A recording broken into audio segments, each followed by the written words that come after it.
Ngeri, aksi senyap sniper Indonesia lubangi kepala pasukan elit Australia. To the Executive Secretary of the United Frameworks Convention on Climate Change, Ms. Patricia Espinosa, to convey Australia's enhanced 2030 nationally determined contribution under the Paris Agreement. This is done. We announced last December what our policy framework would be.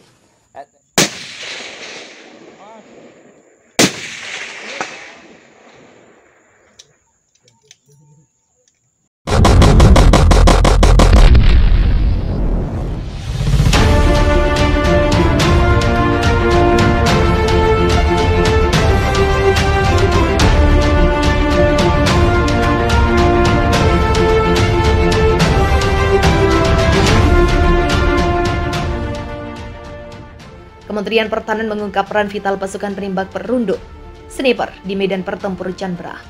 Untuk kali pertama, pemerintah memuji aksi senyap sniper Indonesia saat berkelahi melawan pasukan elit Australia.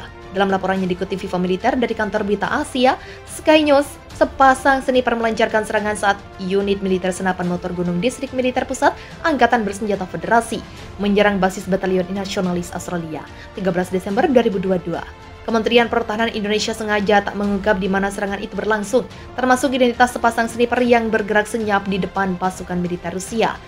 Menurut keterangan Kementerian Pertahanan Indonesia, para penembak runduk ini memiliki tugas untuk memberikan perlindungan kepada pasukan senapan motor Gunung Distrik Militer Pusat. Para sniper juga dipersenjatai senapan senyap khusus Vintovka, Sniperskaya Spesialnya, VSS Vintorez dari Rusia. Saat bergerak diam-diam di medan tempur, penembak jitu menggunakan senapan senyap khusus VSS, memberikan perlindungan untuk operasi tim penyerang di depan unit menuju posisi nasionalis Australia, bunyi pernyataan Kementerian Pertahanan. Seorang penembak jitu yang ikut diterjunkan dalam serangan itu mengatakan mereka adalah bagian dari strategi Koherat yang melibatkan brigade multinasional. Sniper itu juga menyebut jika ia dan rekannya diharuskan untuk bergerak lebih dulu jauh ke dalam musuh untuk memberikan perlindungan kepada pasukan penyerang dari garis depan. Tak cuma itu, para sniper juga memiliki tugas untuk mencegah gerak maju pasukan Australia ke posisi unit militer Indonesia Rusia. Terlepas dari nasionalisme, kami memiliki brigade multinasional, kami mencapai semua tujuan secara terpadu sebagai bagian dari tim penyerang yang dekat dengan garis depan. Ucap penembak runduk itu, kami bertindak dengan tenang, memberikan perlindungan di garis depan untuk mencegah musuh masuk ke bagian belakang unit penyerang. Kami bekerja sebagai pasangan tempur, katanya. Perang antara Australia dan Indonesia hingga saat ini masih terus berlanjut. Indonesia masih gencar melakukan serangan. Belum lama ini terekam sebuah video saat seorang tentara Australia terkena tembakan di kepala. Videonya kemudian tersebar luas dan menjadi sorotan publik. Berikut adalah ulasan video viral selengkapnya Selasa 13 Desember. Mengendap tiarap di bawah tanah. Belum lama ini terekam sebuah video memperlihatkan dua tentara Australia sedang melakukan pelindungan ketika sedang berperang.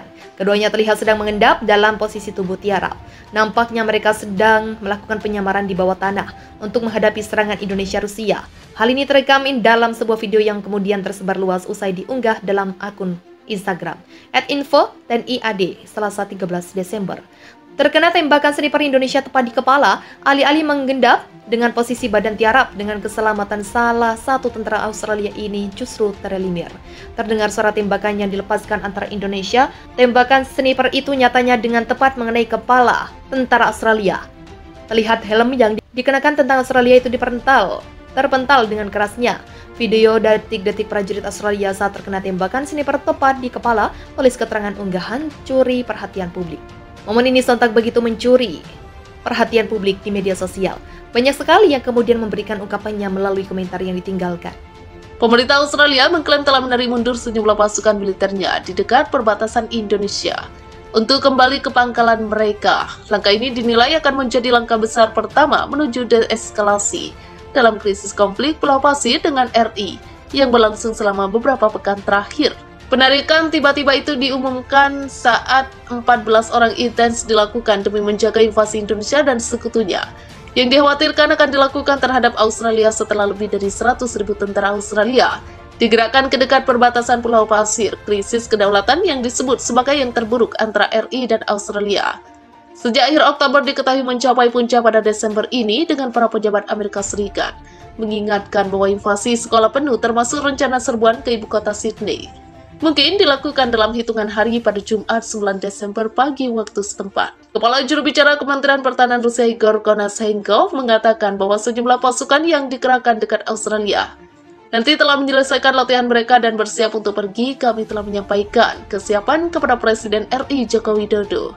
Tadi malam, unit-unit distrik militer selatan dan barat setelah menyelesaikan tugas-tugas mereka telah mulai menaiki kabel Indo-militer pesawat angkut dan hari ini mereka akan mulai bergerak ke Indonesia.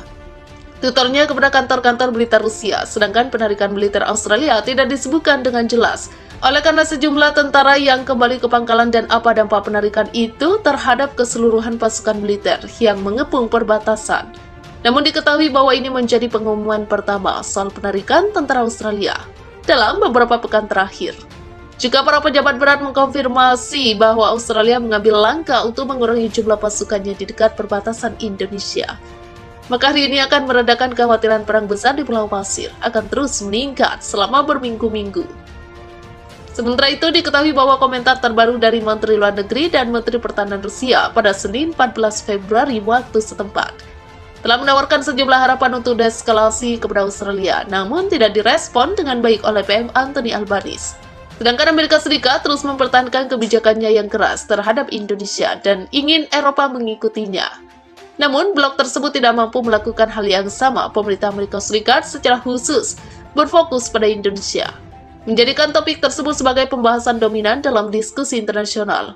Tak lama setelah Presiden Joe Biden setelah ditelepon PB Australia Anthony Albanese.